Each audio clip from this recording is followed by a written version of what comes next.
But we start tonight in Dallas, where a broken air conditioner has forced firefighters to temporarily relocate. Yeah, Dallas fire rescue officials tell us it won't impact coverage, but the firefighters union does have some concerns. Our Kevin Reese is at Station 43 tonight with more on what happened and when repairs are expected to be completed.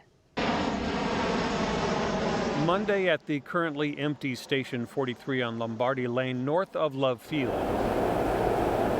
The single window AC unit is still running, but that's about it. Last week, DFR temporarily abandoned the station because the central AC at the 68-year-old building no longer works. Dallas Fire Rescue says they brought in portable AC units to make up for the lack of central air conditioning here, but that those units kept tripping the circuit breakers at Fire Station 43. So that's when they decided to move the firefighters and their equipment to other stations nearby, including Station 30. Engine 43 is there now at Zodiac and Royal Lanes, roughly 2 miles away from where it would normally be. What it's causing right now is a delayed response time in the city of Dallas. Union President Chris Peterson says he is worried about the impact on response times. You have a huge industrial area right there with no truck coverage within 5 minutes. In a written statement, Dallas Fire Rescue says that this temporary relocation of Station 43 crews and equipment does not impact coverage in Station 43's district. Strategic positioning across adjacent stations ensures continuous protection for all residents. My other concern is the well-being of our firefighters. Those guys, this is their home. They spend a third of their life at these stations. No AC, that's not a home. DFR says that a fix is underway, that technicians are at work to get the Station 43 crew back at their home. The city manager expects repairs to be completed by early next week, if not sooner. In Dallas, I'm Kevin Reese. And a live look over downtown Dallas as we come to the end of another 100-degree day. Marielle and I are just back from time off in cooler areas and facing no relief in sight. Yeah, I had a jacket on this weekend. Not the case today. Today we actually made it to a high of 101 degrees. Today, our 11th triple-digit heat day of 2026 so far, and I have many more in the forecast. It's currently 99 degrees, but look at the heat index, or the feels like temperature. It's 97. It's actually lower than the temperature, and it's because our humidity is on the low side today, all thanks to a weekend cold front. It helped filter in some dry air into the area.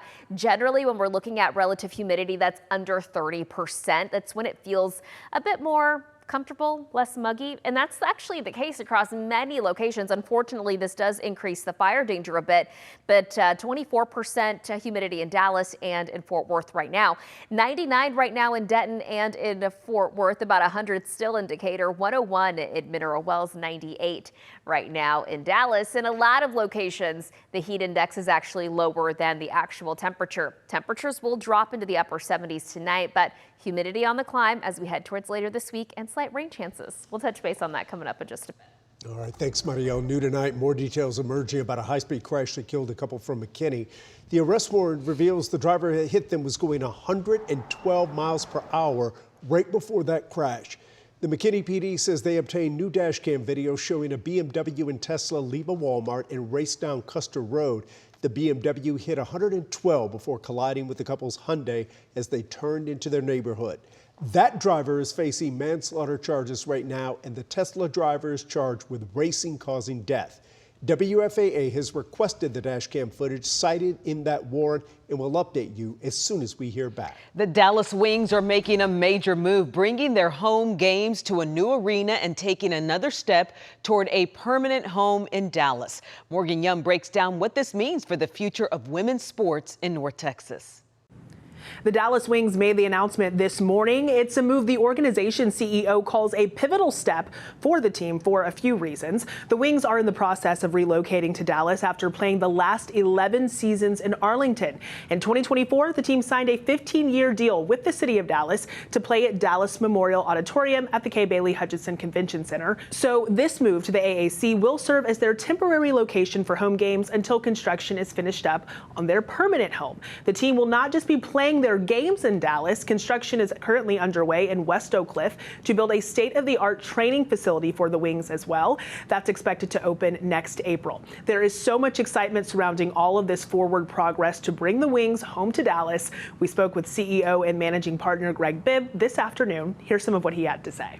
The world's changed for us, thankfully in a good way. Not so sure about that capacity now, but for 27 we'll focus on AAC. Plenty of seats there, practically 20,000 for Wings basketball. We filled it twice last year. We're going to fill it again this summer. An entirely amazing environment, and we're excited about it. Now, this is also big news for the American Airlines Center itself after both the Dallas Mavericks and Dallas Stars organizations announced plans to leave the arena where both teams have played since it opened in 2001. In a statement, Dave Brown, the general manager of the American Airlines Center, said, "American Airlines Center is proud to serve as the home of the Dallas Wings, and we look forward to being part of the continued growth and excitement surrounding women's sports." Now, if you are thinking about tickets for the 2027 season, current Dallas Wings season ticket holders will have first priority when renewals start on August 10th. And if you want to become a season ticket holder, you'll get your first opportunity on August 20th. In Dallas, I'm Morgan Young. New at 6, law enforcement officials just gave us an update today on multiple operations while the World Cup was in town. Police officers handed out hundreds of criminal arrest charges under Operation Uptown Downtown, which focused on addressing crime in Uptown, Deep Ellum, and Central Business District. Police also arrested over 300 people on solicitation charges, including 4 law enforcement officers. Operation Safe Streets targeted prostitution and human trafficking in North Texas. These proactive efforts have contributed to maintaining a safe environment throughout FIFA and will continue as part of our long-term public safety strategy. The Dallas PD says all the arrests announced today are separate from the 83 FIFA-related incidents reported by the Dallas PD. And Dallas Fire Rescue is mourning the loss of one of its own tonight. Firefighter Ted Carpenter died this morning. The Dallas Hispanic Firefighters Association says he died after a 2-year battle with work-related mesothelioma, a disease linked to toxic exposure in the line of duty. Carpenter dedicated more than 23 years to Dallas Fire Rescue, serving at a Station 17. This fall, he was set to be honored at the Firefighters Ball in Rockwall for his service and sacrifice. He leaves behind a wife and 2 children. Firefighter Carpenter was 48 years old.